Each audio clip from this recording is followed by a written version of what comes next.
all our diaries. Hello again, Nigel, Jamelia, Barbara and Mike are with us this morning. Later we'll be asking whether we should have a minimum age for voting in elections and referendums. We're going to take your calls in a moment, though, for Nigel and our panel on whether we should just scrap Brexit because it's caused so much trouble. Just to go back to you and your future, though, first, Nigel, you've ruled out rejoining UKIP as leader or becoming leader, is that right? Yeah, UKIP's gone in the wrong direction. You know, when I was leader of UKIP, nobody that had ever been a member of the BNP or the EDL could even be a member. I wanted to make sure we kept the extremes out of it, and I'm afraid since I've left, they've let all sorts of people in. I think it's damaged UKIP's brand, and that's a shame, because UKIP right now could be a major voice, given the mess we've got in Westminster. As I say, if there's another referendum, I'll be there. If there's another European election, I'll be there, and I'll be judged. Well, you will stand to be an MP, to be re-elected if we're still in the EU. If we're still in the EU, yes. Yeah. I mean, I don't want to. I don't want to. I don't want to. I mean, I'm a businessman. I came into politics, but I felt so strongly about this issue. I'd much rather never be involved in politics again. Brexit get delivered. We get on with our lives. But I fear I've got a few more battles to fight. Would you try and get into the House of Commons again for... I just don't know. How many times have you tried so far? Well, I don't know, but I'll tell you... Seven. But I'll tell you what I did do in 2014. I set a record that hadn't been beaten since 1906 of winning a national election, not being Labour or Tory party, so it's not bad. The real problem, Jeremy, is this. We have a first-past-the-post electoral system where people aren't voted in on merit. It's a presidential system. You either like Corbyn or you don't. And I think we need not just Brexit, but we've got to get rid of the House of Lords. We need major electoral reform in this country. And to try and bust this system of a two-party state, very, very difficult. OK, so your calls on whether Brexit should be scrapped because the House of Commons has got into such a pickle now. It is the big vote later. We've heard what the panel has to say. Rezi, what are people saying on the lines? Let's start with Gordon in Hampshire. Hi, Gordon, what do you think? Well, Jeremy, thanks very much for letting me speak. I spent my last 15 years trying to help people do organisational change. And one of the things that's important is that you have a policy, you have a plan, you carry out a set of activities, and you deliver the benefits. Triggering Article 50 was an activity, and that was triggered before there was a plan. Now, Nigel here has talked about operating under WTO rules, which means basically a no deal. What was the no deal plan? Why didn't politicians say right at the outside, we're not going to trigger Article 50 until we have a plan? No plan A, no plan B. So if you can't make a plan, you can't get out. Then how can you leave the EU? OK, thank you very much, Gordon. Rezi? We have Christine in Dorset. Christine, what do you say?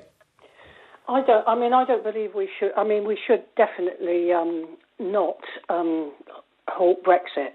I mean, we had a democratic vote, and if we stop Brexit, all those people who voted Remain will be saying, oh, great, you know, we're happy. But then what do we do with every single person who voted to leave? You can't just sweep them under the carpet and say, go away. The other thing is, what is most annoying, it doesn't matter who would be negotiating. Europe is not going to give us a good deal. They will never give us a good deal because they don't want us to leave. And all the members of Parliament and the politicians, when they triggered Article 50, should have been working together to get the best deal. Yeah. Instead of the Remainers doing everything they could to sabotage the fact Barbara, is that what happened, Barbara? I hear this a lot. The Remainers sabotaged it. I genuinely don't know, Christine, what you're talking about.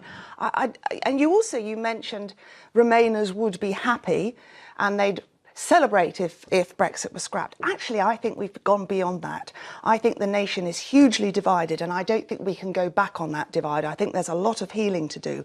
You also talked about, if that happened, leavers would be swept under the carpet.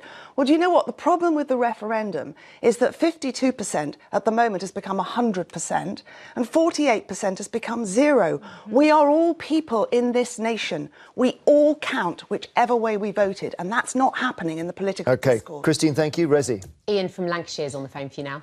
Ian, what do you want to say to Nigel Farage here? Oh, well, I could say a lot, but anyway. Go on, this is your moment. Oh, well, I'll come to that, Nigel. Right, as far as I'm concerned, I am absolutely fed up to the back teeth of people saying that this was a democratic vote.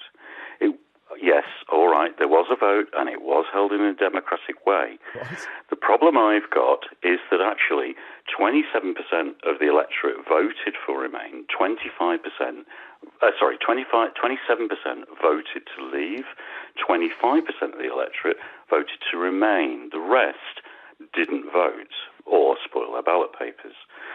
So my point was that right at the very beginning, almost like a census, because this is so important to this country and the future of this country, I believe that, in fact, we should have almost had like a census, and it should have been a compulsory So vote. force people to vote. Okay, well, Nigel, Yeah. Nigel, 27%. No, he's wrong. It's 37, but no. 37. No, it's 37% of one section of the country. He's That's right. talking about the number of people I said 37, not in this 27. No, country. let's not split hairs.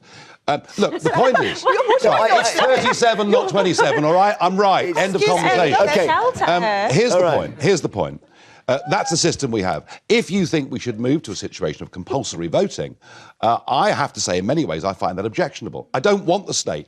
I want to live in a free country where we can decide whether we exercise our vote or not. And I think that's actually rather important. Yeah, and Ian, by the way, I mean, a lot of people didn't vote because they didn't get out of bed or whatever. That's their lookout, isn't it? Absolutely, absolutely. So- But the problem I've got is, the point that I've got is that on the ballot paper for the Brexit, there should have been prefer not to say. Okay, Ian, thank you very much. That's not going to help. Mike. Ian, I didn't vote. And I didn't vote because I didn't know, referring to what Nigel said earlier, I didn't know whether I was going to wreck the country by voting to remain or wreck the country by voting to come out. So I didn't vote because I didn't want to be responsible for smashing the country up, OK? However, I'm in support of those who did vote for Brexit because I'm supporting the democratic process, not because I necessarily feel it's the best thing. And I accept Nigel's view that staying in could be equally as dangerous. All right, We were reading okay. only this week that Germany might be going into recession. But do you believe that they got what they voted for, that they voted... They voted to get out of Europe. Do you think they voted with their eyes wide open? They- Do you not they- think things have changed? The Okay. process of All getting right. out of Europe is not yet complete. They voted Okay. to get out of Europe. Thank you all. We're going to pause for a moment and move on in just a minute or two. Before we do, it's time to say goodbye to Nigel. So you're heading off now. I am, You're not yes. going to talk about white bread. Oh, gosh. Do you know what? All I'll say is this. Cigarette taxes, beer taxes, sugar taxes. We're overtaxed already. That's what I think. OK, thank you for being with us. Thank Mr Farage here. And later we'll ask if there should be a tax on white bread, but after the break, should we introduce a maximum voting age? 0207 862 22 is your number. See you then. Thank you.